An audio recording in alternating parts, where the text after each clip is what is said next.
మొన్న 23వ తారీఖు మళ్ళీ శాసనమండలిలో బిజినెస్ అడ్వైజరీ కమిటీ సమావేశమయ్యి 26వ తారీఖున దీని మీద స్పష్టంగా చర్చించాలంటే కూటమి నాయకులు అందరూ కూడా స్పష్టంగా అంగీకరించారు.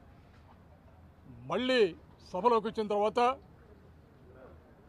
ఎక్కడైతే బిజినెస్ అడ్వైజరీ కమిటీలో జరిగినటువంటి తీర్మానాలని ఆమోదించకుండా ఇక్కడికి వచ్చి మా సభ్యుడు చంద్రశేఖర్ రెడ్డి గారు చర్చ ప్రారంభించగానే లెజిస్లేటివ్ కమిటీ మంత్రి గారు కేశవ్ గారు నిలబడి అభ్యంతరాలు వ్యక్తం చేస్తూ దీని మీద ముందు ప్రభుత్వం స్టేట్మెంట్ ఇస్తుంది, ఆ తర్వాత మీరు చర్చ మొదలుపెట్టమని మాట్లాడతాడు.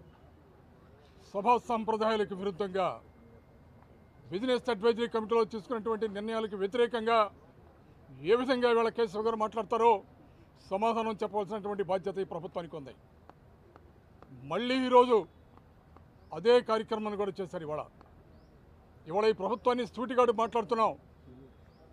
మీరు చేసినటువంటి తీవ్రమైనటువంటి ఆరోపణలు ఏదైతే తిరుపతికి సంబంధించినటువంటి లడ్డూలో జంతు అవశేషాలు ఉన్నాయి, కొవ్వు ఉందని తీవ్రమైనటువంటి ఆరోపణలు చేసి ప్రపంచవ్యాప్తంగా ఉన్నటువంటి హిందూ భక్తుల మనోభావాలను దెబ్బతీసే విధంగా ఈ ముఖ్యమంత్రి గారు మాట్లాడారు.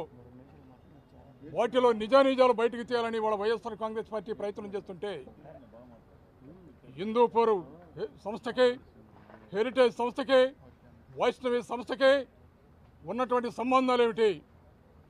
కేవలం ఆర్థిక ప్రయోజనాలు ఆశించి ఇలాంటి ఆరోపణలు చేసి మీరు మీ హెరిటేజ్ సంస్థకు సంబంధించినటువంటి అనుబంధ సంస్థ అయినటువంటి హిందూపూర్ హెరిటేజ్కి లాభాలు చేకూర్చాలని 350 రూపాయలుగా నిర్దేశించినటువంటి నెయ్యిని ఇవాళ మీరు ఏం చేశారు?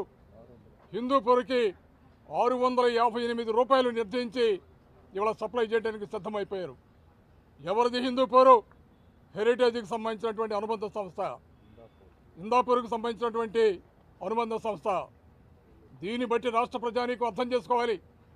దీనికి సంబంధించినటువంటి పూర్తి సమాచారం వైఎస్ఆర్ కాంగ్రెస్ పార్టీగా మా దగ్గర ఉంచుకొని ఇవాళ మాట్లాడటానికి చర్చకు సిద్ధంగా రండి మాట్లాడుతుంటే తోక ముడిచి ప్రభుత్వం ఏదేదో మాట్లాడి సభ్యత సంస్కారాలు లేకుండా సభనది వాయిదా వేసే విధంగా ప్రవర్తించి సభలో గందరగోళం సృష్టించి ఇచ్చిన మాటకి విలువ లేకుండా సభ నుంచి పారిపోయే ప్రయత్నం ఇవాళ కూటమి నాయకులు చేస్తున్నారు.